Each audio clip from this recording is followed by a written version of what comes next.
I'm going to compress 26 years of knowledge, and I'm going to do it in 10 major lessons. If you want to be a founder or builder in this new world, this is also episode 1 of the log. So expect it not to be perfect, as I am going to be essentially testing a lot in this podcast and this video format and all of this. So don't expect perfection, but let's get going here. So I have my nice little mini iPad as well. So when guests come, we got our notes, we got to be professional. I think the first major lessons for the top 10 founding lessons that I learned through just literally losing and failing and everything of this nature is you're not going to be perfect on your first shot. You're going to suck. Great example of that is literally what's happening right now, this podcast. I know with an absolute certainty that podcast 20 is going to be 20x better than this podcast. And that's not the nature of, well, maybe Corbin didn't learn enough. Maybe Corbin didn't prepare enough. No, that's just the nature of anything new. And this is a reoccurring lesson that extends past just building a business and founding and coding and software engineering and all the craziness. It's just a reoccurring lesson that I have in other business relationships and everything really, that you're just not going to be good in the beginning. You're going to absolutely suck. And this happened to me in multiple parts of my life, like with the YouTube. If you saw my very first episodes or lessons or videos on YouTube, you'd be like, what is this? 480p camera, craziness in the background, don't know the right way to, like, I would give you a 35-minute video uncutted with like just too much fluff without even realizing that was a bad thing. So the first major lesson that I've learned personally is you're going to suck at anything new. For me to get everything and the amount of work I had to put towards just setting this up for the log basically is like, I know going into this first lesson and just first episode, it's not going to be absolutely amazing. But I can guarantee you, like 2 years from now, you're gonna be like, what happened? Time. That's all that happened. There was no magic pill, there was no magic video. It's literally just through iteration I learned how to present information better, or be a better interviewer, or be a better person and listener. Even this right here, am I spending too much time on the first lesson? I don't even know, because contextually I have zero knowledge when it comes to podcasting. I have zero. So I know going into this, I'll learn these lessons of when I should have addressed this conversation better. One thing I do like about this format though is it's more open-ended, and I always did better at impromptu than like more structured stuff like read a speech. No, just give me the concept, I'll say it. So first major lesson, and you're seeing it happen here live. Like, who knows, like maybe the audio's not even getting recorded right now. Maybe that's not even on. The point being is that you're going to suck at first. And I literally just checked right now if it was on. The camera is on. It's also hard because it's lighting, but beautiful day in SF and Z-Bay. Number 2, and this is important, and I understand in life, there is certain things you're just gonna have to eat shit on and maybe not get paid the amount you wanna get paid, and there's certain compromises you have to make. But lesson 2 as a founder is lean towards, build towards, put your time towards things that feel fun, like play, like I wanna actually do this type of situation. So lean towards labor that is creative by nature, but also you actually want to do, which I know sounds dumb. This podcast is another example of that, where I've always wanted to do something like this, and in order for me to do something like this, I know when approaching this podcast, I'm going to be able to do it for 2 to 3, 5, 10, 20, I don't know how many years, but the point is that I'm approaching it because for me this is fun. Setting up this equipment, I had a smile on my face because I was like, I'm actually enjoying this. So to some of y'all, that might not be the best advice, because for you, it's not like, Corbin, what's fun to me is just sitting on the beach. How do I get paid? I need to get paid. So that's gonna get to a later lesson here about seasons in life, where some seasons that rule won't apply.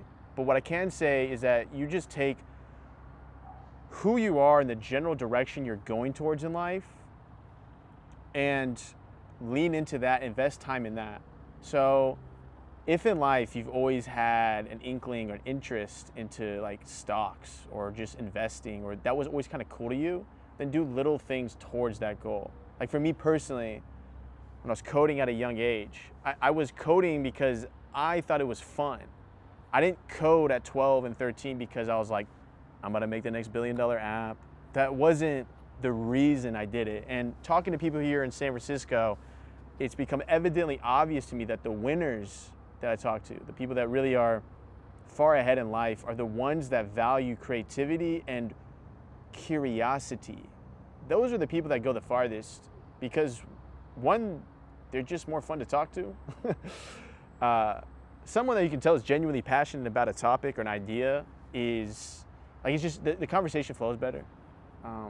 So lesson number 2 is you may have to bite bullets, but while you're biting those bullets of things you definitely don't want to do and definitely doesn't feel like play, find whatever play is to you. I don't know what that is for you. I know for me, play was, I guess, content in a way. I think the one that was like really a big, like I really wanted to do it, was create a successful software. I always thought the concept of being a small team and just an individual and having the ability to put something in the world and inherently has scalable distribution due to the nature of software, right? We're not selling a product that we have to manufacture and send in China, and then it get delivered in 3 weeks, and then I have to pay for import tax, and I have to pay for the fulfillment center. Like, I went through that cycle. I went through that part of my life where I ran a physical business, and for me, I know the pitfalls of that. I know the pitfalls of running like a retail business as well. But the point being is that one adventure, how I was able to spend 3 months locked into a room and just code out Thumbio, is because it was fun.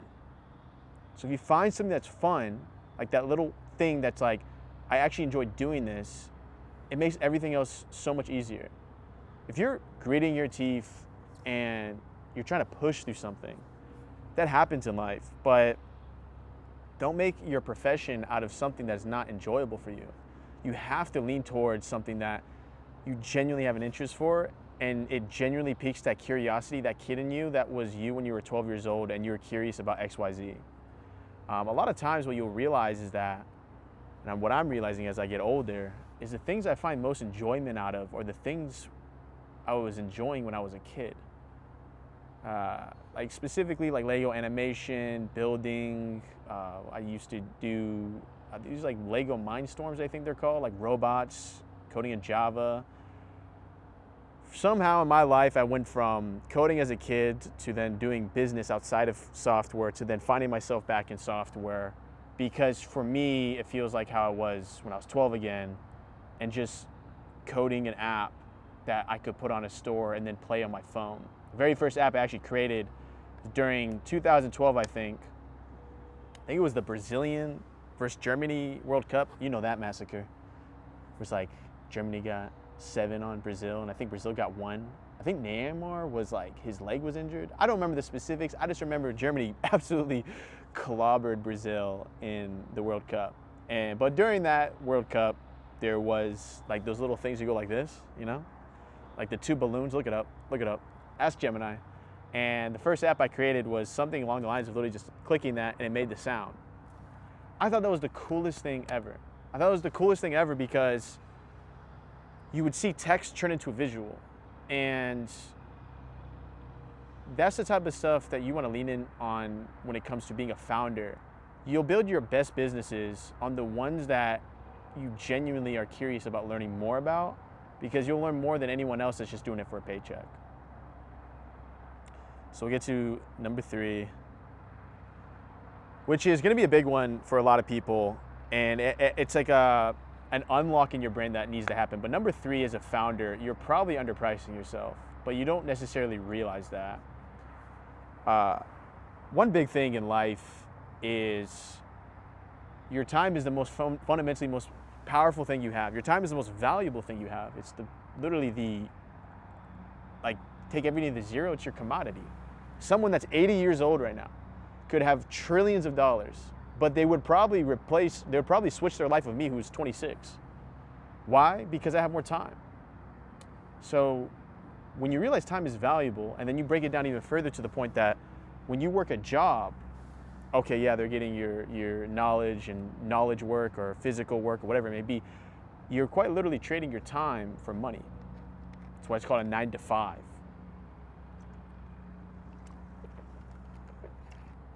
But you got to break out of that system in the sense of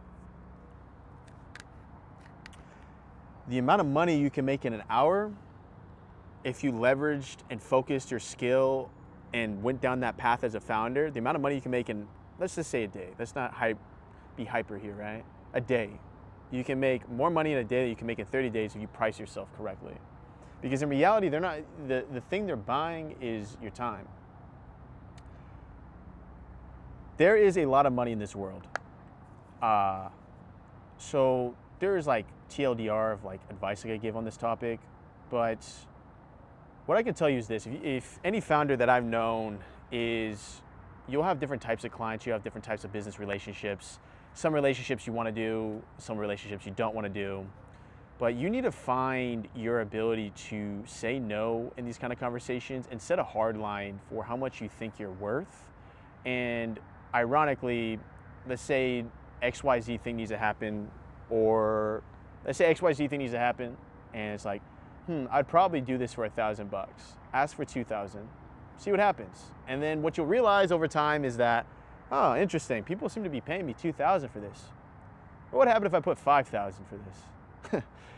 And then over time, you'll slowly realize that you can get a lot more money than you think you can because your time is more valuable than you think it is. How do we make time valuable, Corbin? Any type of venture you go down, I thought someone was coming up. Hey, any type of avenue you go down, especially the initial part, you're gonna have to pay down a bunch of time to achieve the ability to have leverage. It's a long-winded way of me saying that if you start a pursuit as a founder, as a new company, AI software, San Francisco, whatever it may be, AI is becoming so ubiquitous now that it's almost every industry. That's why I think this podcast is gonna be great for all walks of life and all walks of industry, because end of the day, you know, 90% of the companies here are working towards the future workflows, I suppose, to an extent.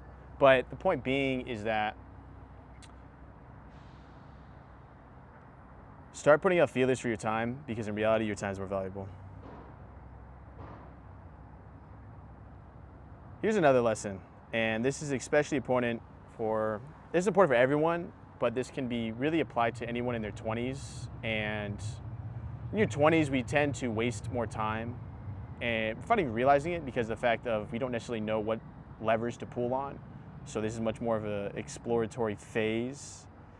And that's why we'll get into that for seasons. But if you find yourself in a position where, you know, you're making good money, everything's going as it's going, or maybe you feel stuck a little bit, one thing you need to check in on yourself is, are you learning something new? When I was 23, I worked at a high men's fashion wear. I was their software engineer in the basement. And probably month 6, month 7 in, I realized I'm not learning anything new. Like, I'm genuinely not learning anything new. Like, I hit a ceiling. And I took initiative to try to learn more stuff, but no, stay in the corner, stay in the box. You're not gonna learn more. Stay there and do your job. When you find yourself hitting a ceiling, and I have some other friends that were in similar situations and they pivoted out into a new job or whatever, a new venture, right? If you find yourself in a ceiling, you need to pivot. You need to pivot. If you are not learning at your job, or your job is not accommodating, or whatever you're doing in life, you are not getting in more position to learn something new, you're wasting time, because at the end of the day, at that point, the transaction is purely cash, purely money. Money's fun, money's great, but in reality, if you're not learning and making money, and you're just making money, you want to lean and compound your skills, because your skills in reality is what's going to take you to the point where money comes in naturally due to the nature of your skills are so lasered in and fine-tuned that people are willing to pay good amounts for it. So another lesson as a founder is always push yourself and try to learn something new every single day. I mean, even me setting up this entire podcast, I know how to record indoors. Done it for 3 years. camera here, lighting, green screen. Like, I know the general consensus. This entire podcast is like, what are we doing? Where am I? I'm on a roof. Point being is, I didn't know how to set up a Sony camera, a lens, like all this stuff, but you learn. And I know now that I learned this, I have the confidence where I know I could probably do this podcast anywhere in the real world, like outside of a studio, because of the nature of how I know how to set it up for outdoors now, which is really cool. And we'll probably do more of at Zlog. But that is the next lesson here. And here's a really important one. This one means a lot to me. And let me switch mics because I need to check out and make sure our podcast is still going. So we're switching the angle here for this one because this one means a lot to me. Life is seasons. When I first heard of this concept, it really gave me ground to walk on. And what I mean by life is seasons is it doesn't necessarily mean like in fall you do something different and then in winter you do something different, but time itself is an increment. So you need to designate time in your life to do certain things. So here's an example of that. I knew when I left in May or April to Asia and I was going digital nomad where I was living outside of my duffel bag and there's a bunch of stories there. I knew in my head mentally that this would be a season for 6 months to 12 months of my life. I knew going into this season that my productivity would not be at its highest. I knew going into this season that I probably won't be as active in the gym. I knew going into this season I was going to have to learn a ton of stuff when it comes to traveling mobile and recording content and then also handling a software. Like, there was a bunch to learn, but I knew mentally in this season the trade-off was I go here, I get to experience other cultures, I get to meet new people, I get to really do something I always was curious about, which was being a digital nomad, living outside your backpack, just working on your laptop. I always thought this was a cool concept as a kid. And I went into it with the mindset though of knowing what the trade-off is. So another example of that in my life is before I came out here to San Francisco, the season after the digital nomad was the season of just labor, grind, focus, lock me in a car or lock me in a room, okay? This season was 6 months, and that's when I came back. And in this season, I knew mentally I wasn't going to talk to friends as much. I wasn't going to be in relationships. I wasn't going to, basically, I was just going to sit in my room, lock the door, and completely upscale on agentic coding and leaning more into this tech. And then that's where Thumbio.com got built. That's where TechSniff.com got built. Just 12-hour, 10-hour days of just coding nonstop and going. I knew mentally though, entering that season, I had a time limit. I had an entry and I had an exit. My exit was March. I was like, by March, I want to be in my next season. This next season that we're in currently is like the Corbin's in the city season. Or more in the sense of like meeting people season. That's why we're starting the podcast. That's why I know mentally in my head what's crazy about this season, this going to events, meeting people, talking to people. I know in my mind this season's a little crazy for me because this season is going to be possibly 2 to 3 years in San Francisco. I don't know. Maybe I'm right, maybe I'm wrong, but that's what I mean by time adjustment. Why seasons are important. And I did another season. I remember that the season in Texas, Dallas Cowboys, give me some brisket. There's a grill up here, I want to grill it. That was a season. Think in seasons. And this is so important. And I've talked to people about this, where you need to essentially put forward what you are just going to give up. Like, what are you compromising? What are you willing to compromise for X? Because you can't do everything. You literally can't do everything. Maybe in the future we have AI agents just multi-parallel. Oh my God, it does my entire life. Point being is that there's trade-offs in every choice. I know with 100% certainty the route I'm going now with this, whatever the SFA is, the log. I know this route is I am not going to be at max productivity when it comes to my ability to code, develop, really build out a new software, That's why when I came to this season, I was like, okay, let's get Thumbio and TechSniff to the point where it's just maintenance. I'll code 1 or 2 hours a day, and then everything else is dedicated to the new season. So what I'm telling you now is, like, if you're in a position where you're like, whatever the situation is, you're just like, I either want to make more money, I want something different, you need to, right now, set up a season. What season are you in? Well, Corbin, I want to build a software company. I want to be a founder. I want to also do a YouTube channel. I also want to do a TikTok. Also, I want to get in a relationship. And then in addition to that, I want to learn how to cook. Stop. Focus. Find what your season is, and then set a deadline and be very harsh about that deadline. Before I came here to San Francisco, that last 10 days wasn't like, let's party. That last 10 days was probably, I grinded more in the last 10 days than I did the entire 6 months, because I knew mentally, coming out here, I didn't want to be in my room coding for 10 hours a day, because I don't have time for that. That's not the point of this season. So I front-loaded, in 10 days, I just front-loaded a bunch of development workflow that I knew I had to get done before I came out to the city. And I got it done. And now we're here. I really want you to listen to this one. I don't care if you listen to any of the other rules, because everything will happen naturally in life. But oh my gosh, please set seasons for your life. Please. Because if you don't, you are going to find yourself in a monotonous, routine, begrudging routine, where in 3 years, you don't even know where the 3 years went by, because you're just like, wait, I just did this for 3 years straight and I was just an autopilot. Don't go in autopilot. Break out of that. Seriously. Because the second you find yourself in how am I 26? How does it, like, COVID hit and then 6 years went by like nothing? I've been able to kind of grasp these moments better by having these seasons. But even then, if I were to approach this in a more traditional way, I would just be melting. I'd be like melting like clay. It would not be fun. This actually is a good transition to the next lesson of a founder and a builder and someone that really just wants to execute. There's no manual to this. There is no, I'm gonna give you the $1 million handle on exactly how to become a millionaire or on exactly how to be whatever. There are general rules and concepts like seasons, that's important. But there is no manual to do whatever you are trying to achieve. I mean, unless it's like, I don't know, how to bake a cake. Of course there's a manual.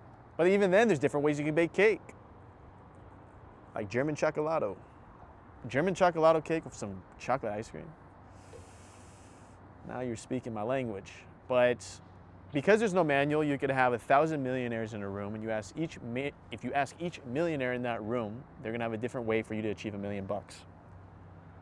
Your way is gonna be tied to wherever you find yourself gravitating towards. And if you even listened up to this point or you've watched my content, then I can guarantee you the gravitation for you is something in AI, even though it's probably like the same thing if someone's saying in 2006, like something in the internet, or is it like the 2003, right? So that's still real though. I mean, if you think about it, the amount of people that got low-hanging fruit in the early days of the .com, the low-hanging fruit's occurring right now with artificial intelligence and software. Whether you are diving into that or not, that's up to your discretion.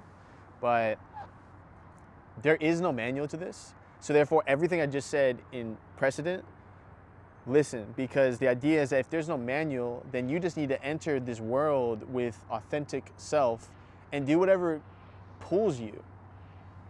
The world typically rewards people with one thing called money to the people that naturally are just living their lives authentically.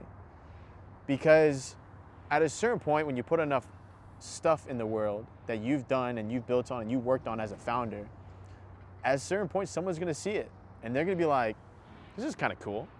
And I think the one thing you gotta realize is, and you probably know this, is it's kind of twofold. First fold is, I think the very niche example of like Corbin, there's software A. It's literally the best software in the world for X. But then there's software B, and it's mediocre, but no one knows about software A, so everyone goes to software B. You see what I'm saying?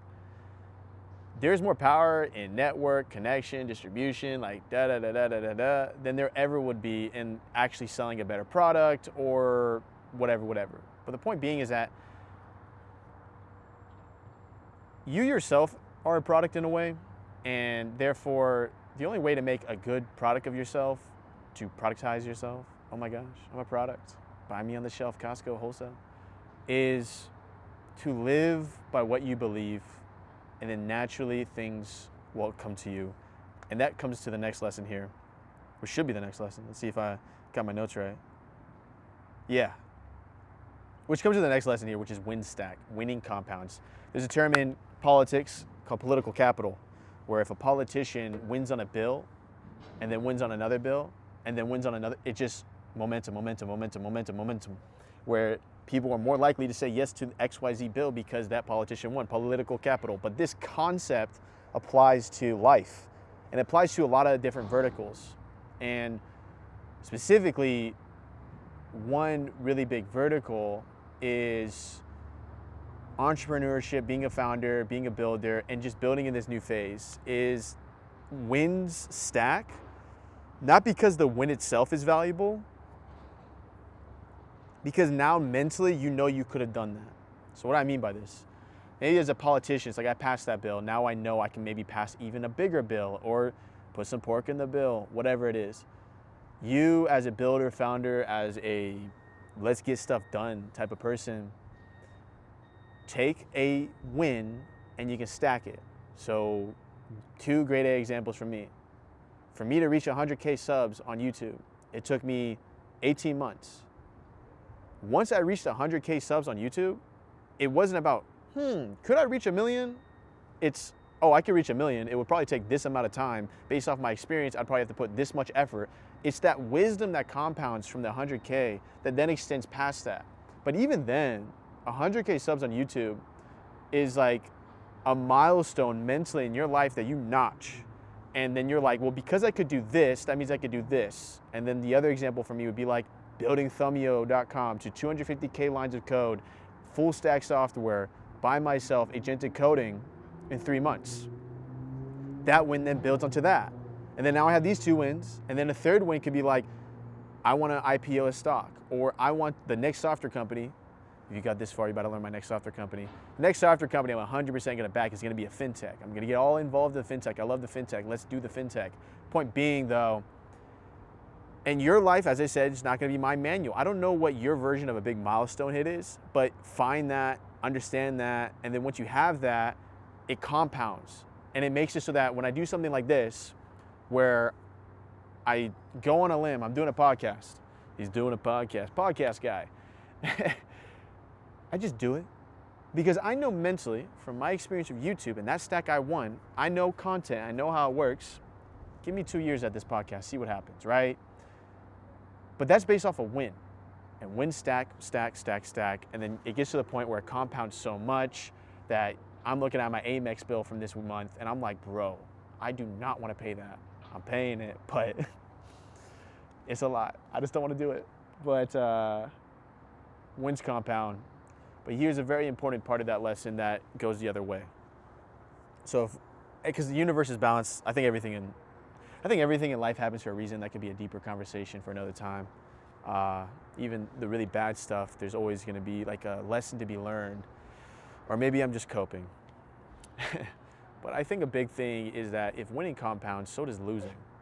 So if you're that same politician and every bill you put up gets vetoed or abstained or like, I don't want to do it, then the next bill you put up is probably going to get the same treatment.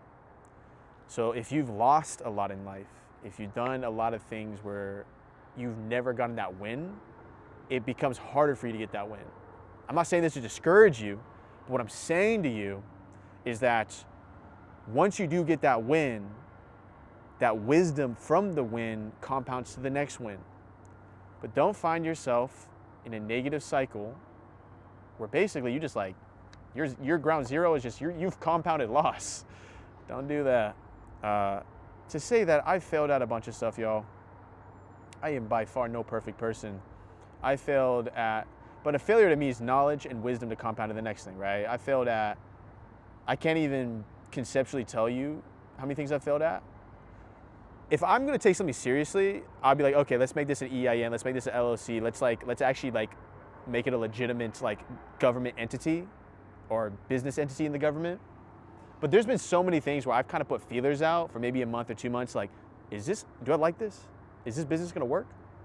And then if it's like, okay, this is cooked, then I would just exit out, let's go to the next thing, right? But when you have a winner, that's when you lean in. So failing's not bad, we all fail. Was this podcast launch a fail?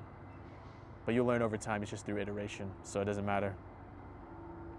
Which is actually a good thing, and it comes to the next one, which is how am I able to pivot out of something in 2 months because I know it's a failure? That comes from the wisdom of just doing a bunch of business, but also that really leans into the concept of focus. When I was approaching YouTube initially, like my base layer, and that was before that, right? So I was running businesses when I was a kid, who cares? Oh my gosh, he's flexing. It doesn't matter. The point is that when I got to the point of 23 years old and I was ready to go on this next journey in my life where I was like, you know what, let's try this content thing out. I had a base layer, and my base layer was YouTube and software. I'm gonna build a software and I'm gonna do YouTube. Why I'm telling you this is because of how focused I was. First half of the day was YouTube. Second half of the day was software. So I would spend the first half of the day creating content and the second half of the day creating software. Like creating the initial software, shout out to you if you know what I'm about to say right now, but tubestamp.com, the classic. That was the whole initial point. That was the start, right? Through that, I was only able to effectively achieve high execution, really focusing on two major things, but they fed into each other. So anytime I made a YouTube video on software and something I learned in software, it would feed into the software. Anytime I did the software and learned something about the software, it'd feed into the YouTube. So it was almost a compounding cycle between the two ventures. If they were both different, if the software was, if I didn't even do software, let's just say I was doing pickleball, no hate on pickleball, and I did YouTube, and they were completely different things, it's almost counterintuitive. You want to find two things that you can really bolster in, if not one. I learned this lesson multiple times, and I've had to learn this lesson multiple times. For example, when I went digital nomading, I was going to try to start a second channel for digital nomading. You can check it out, Corbin Wander, hashtag Corbin. Does Corbin wander? He wanders. I tried to start that, and then I knew very fast, within probably 3 months, 2 months, I was like, oh, I know through my wisdom of the first YouTube channel, if I was actually going to take this Corbin Wanders channel seriously and grow it, I would have to put on ice my main YouTube, I'd have to put on ice my software, and I would just have to go full-blown Corbin Wander, we're going to Vietnam type of channel. But what I realized is like, is that what I really want to do? Or was the Corbin Wander more of just a creative flex? And what I realized is it was just a creative flex. I just wanted to put this out there because I thought it was cool. What I'm telling you is that, and in life, please lean into creative flex, please. When I was digital nomading, I made a script, 24-hour friend. It's like 80 pages long, pilot's done. If you want to pilot an episode, if you want to pilot a whole TV series about hostels and 24-hour friends, hit me up. But I knew going into that I wasn't going to get paid. I knew going into that I wasn't going to do really the extra legwork to like shop the script around. For me personally, it was that creative string you pull. Some creative strings you pull, you're not going to get any money, but that's not the point. It's kind of like an exercise of something you want to do like physically within. What I'm saying here though is that if you find yourself in a situation where you seem to be restarting a bunch of times, if you're not learning from the previous restart, like I did business A, I failed, I'm going to go to business B, but you literally learned nothing from that failure in business A, you're doing something wrong. You're just doing something wrong. You should be learning from every past failure because that's what compounds to the win. So then when you finally get a win, you'll realize that, okay, I can only do really one thing really good, and you just got to lean in. And then as time goes on, you build systems, you figure it out more, whatever, and it becomes more autopilot and like, let's just do it. And that's how I'm now in a position where I can do this podcast, because my main YouTube has gotten to the point where I know the system. I had to learn this the hard way, y'all. If you've really been following me for a while, I was doing crazy stuff, coding an app in Asana, coding the app on the back of a motorcycle. The algo hated me. The algo said, "What are you doing, Corbin? You're the how-to guy. We only watch you because you do how-to." I had to learn that lesson. And to be honest with y'all, I had to learn it 3 times, where I would try to step out of bounds a little bit. I try to be a little bit more creative. Let's have some fun. And the algorithm basically said, nah, it ain't gonna happen. So now I learned, okay, that's actually a valuable piece of knowledge that I had to learn 3 times in a row. 3 different things. Not like 3 different videos, y'all, like 3 different phases. Roast me, literally in Bali, back a motorcycle, in the ocean, vibe coding it. Like, there were big phases of me realizing, and then to like that lesson of like, Corbin, the algorithm, the system you've built, the audience you've built to this point, and no hate to anyone, like, they only watch you for the how-to. It's like, okay, that makes sense. My top performing videos are how-to. People typically come to me because I know how to take a very complex concept like an AI tool that's like, I've never coded before, Corbin, can you explain this in dummy terms? I'll explain it in dummy terms, like how to be a dummy, like the dummy books, you know what I'm talking about. The dummy books, look it up. I was good at explaining very complex things very easily because I didn't like to use the colloquial developer jargon that most people use, whether they knew what they were talking about or not. But the point is that was a skill set I didn't realize that I was really good at until obviously YouTube rewarded me and said, Corbin, this is what YouTube is for you. So saying that is that over time, when you focus on something for so long, that was 3 years of my life, and obviously it's still going, you will get to the point where you will understand the system. You will understand the intricacies of the system. So now my main channel, I don't even need to prioritize that anymore. That's just automatic. That's a machine, which then gets to the point where I can have enough space, enough time to do this podcast and really invest myself in this podcast. If I were to start all this again, .0, year 3, or year 0, 23 years old, he's 23 again. Could I do the YouTube channel, the podcast, the software, techsniff.com, thumbyo.com? No. The main point of this lesson is that focus on something, execute on something, be vigorous about it, figure it out, fail fast, keep walking, keep wandering in life until you find the thing that works, compound knowledge on that thing, and then slowly over time, your little nice, beautiful garden is going to grow. And my garden is getting, now it's growing. I have a new vegetable. It's called the log vegetable. It tastes amazing with peanut butter. But the point is, focus on something in the beginning. Really focus on it. Enough of this. And I don't want you to throw in the towel unless you learn something. Because if you throw in the towel and you learn nothing, then you really did just fail. Because you literally learned nothing. That's not the point. Learn something. Okay, last 2 things, y'all. So this is very important, and that is the ability to say no to a ton of opportunities, like a ton. In the beginning, you say yes a lot because you assume by saying yes a lot, you're getting more opportunity, and by getting more opportunity, you're able to grow more. One thing that is very important for you to understand, especially as a builder and especially as a founder, is that you need to find your like backbone, bedrock of like, this is what I'm going to do, and I'm going to say no to everything else. Even coming out here for just 10 days, I've gotten offers from multiple different companies to just like, hey, here's a salary. Shows me the number. I'm like, that's a nice number. But I say no. I don't want that. I don't want that job. Like, let's stay in connection. Let's go to the log, of course, right? But point being is that you need to essentially know what you want to achieve, know what you need to execute on. And like, how do I know what's next, Corbin? That just comes with wisdom, and that just comes with compounding losses and compounding wins.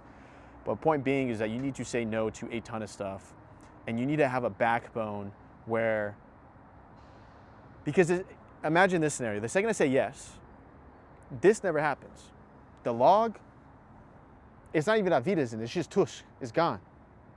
Because I don't have time. I got to go here. I am taking, like, all entrepreneurship is, all builder, all founder, all it is a constant bet on yourself. I would rather bet my time and my life and my labor towards something that I think is going to work better than what you think is going to work better. That's all it is. It's just a constant bet on yourself. And then at a certain point, the bet gets like, oh, I like these odds. And then when it gets to that point, then the offers get better and the opportunities get better. But when you are just starting out, or if you're halfway through, or wherever you are in your part of your life, lean towards yourself more, lean towards yourself more, lean towards your backbone more. Because when you start making decisions and those decisions actually give you a payout, you start reinforcing something in your brain that basically says, hey, I can actually make competent decisions and actually execute to the point where whatever I wanted to achieve happens.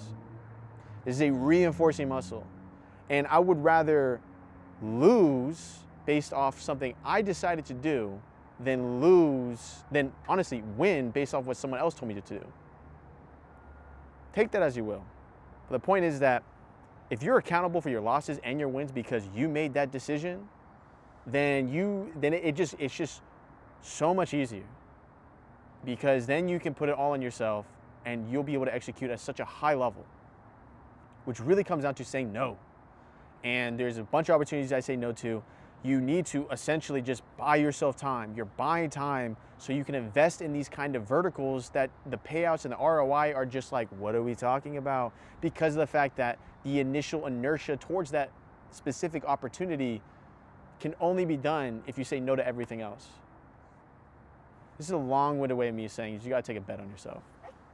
And some people don't wanna do that. Some people don't really have the risk tolerance to do that, which is fine. I think if I was in a position where my risk tolerance wasn't that high, or like I was like, I don't want to go that crazy, I would pair myself with individuals that are willing to, I would bet on some crazy horses, put it that way. So the last thing I'll say here is, and this is really to my audience that may be younger than me, or it can apply to anyone honestly, but this is for everyone that is younger than me, or in their 20s and their 30s, whatever. Identity capital. This is something I read from a book called The Defining Decade. And what identity capital is who you are and the experiences you had. So from a monetary perspective, me going to Asia for 6 months, living through a backpack in these different hostels and like, there's a ton of stuff that happened there, but from a monetary perspective, the amount of money coming in, like, oh my gosh, was Corbin optimizing for money? It was like nowhere near as much as I'm making now because of the amount I'm just able to focus, right? And I'm just using money as like the equation because the equation about money seems to be the one that people kind of resonate with a lot. There's a lot of other stuff, right? But point being is that money-wise, like numbers in the bank account, that wasn't going like this. It was going, but it wasn't going like this when I was doing the 6 months in Asia. And I just realized like my hands moving like this, I hope it doesn't mess up the camera. Oh no. We'll find out, that's a lesson. But what I did gain was identity capital. At 24, 25, backpacking the US, backpacking Asia, with a laptop in my backpack, and working from the laptop, people I met, experiences I had, knowledge I gained, this is identity capital. So if you're like, Corbin, would you take those 6 months? Corbin, I would give you $1 million if you would trade away those 6 months of identity capital. Never, ever, ever. Because identity capital is hard to put a price on. So how does this translate to you? To put simply, when making choices in life, lean towards the choices, and this is gonna be a really lame way of saying it, but it has the better story. You would probably be more likely to get hired by a company if you did something, I'm not saying the extreme of like going to Bali or anything like that, or like whatever, but more in the sense of if you did something that was like out of the norm. So I'm in San Francisco. Maybe I go to Alaska and work at a national park for 3 months. Point being is that identity capital is extremely valuable, and is especially valuable, and it compounds even harder when you're young, like if you're 21, 22, 23, like, and you're just getting going. Like, this is the time to do things that as you get older, and I'm a very open-minded person, very malleable, I like hearing new ideas. One thing that just happens inherently, I feel, and I don't have the wisdom to tell you this, so I might be completely wrong, so I need my older audience to tell me this, but I feel like over time you become more defensive about your time, and also more structured about the information coming in and out, in the sense of you're vetting the information more, which is fine, but that could limit yourself in some areas. But maybe I'm wrong. Maybe as you get older, you can still really be open-minded and fluid and everything of this nature. But that just about does it, y'all. I think this is the first episode of the log. I don't even know how long this went for. I was cooking in the sun. Lucky for me, SF decided not to rain today. First lesson of the log, that was top 10 lessons for founders. Don't count it. I don't know if that was actually 10, but make sure to subscribe here. Make sure to be listening. It should be on Spotify, Apple, iTunes, Amazon. I'm not good at the outros, okay? I know the main channel, the YouTube will have it. Also, I'll make sure to put the video on Spotify as well. And yeah, y'all, this is about to be the start of something really cool. So I look forward to this journey, and I look forward to learning through my viewers and when my guests come. The log.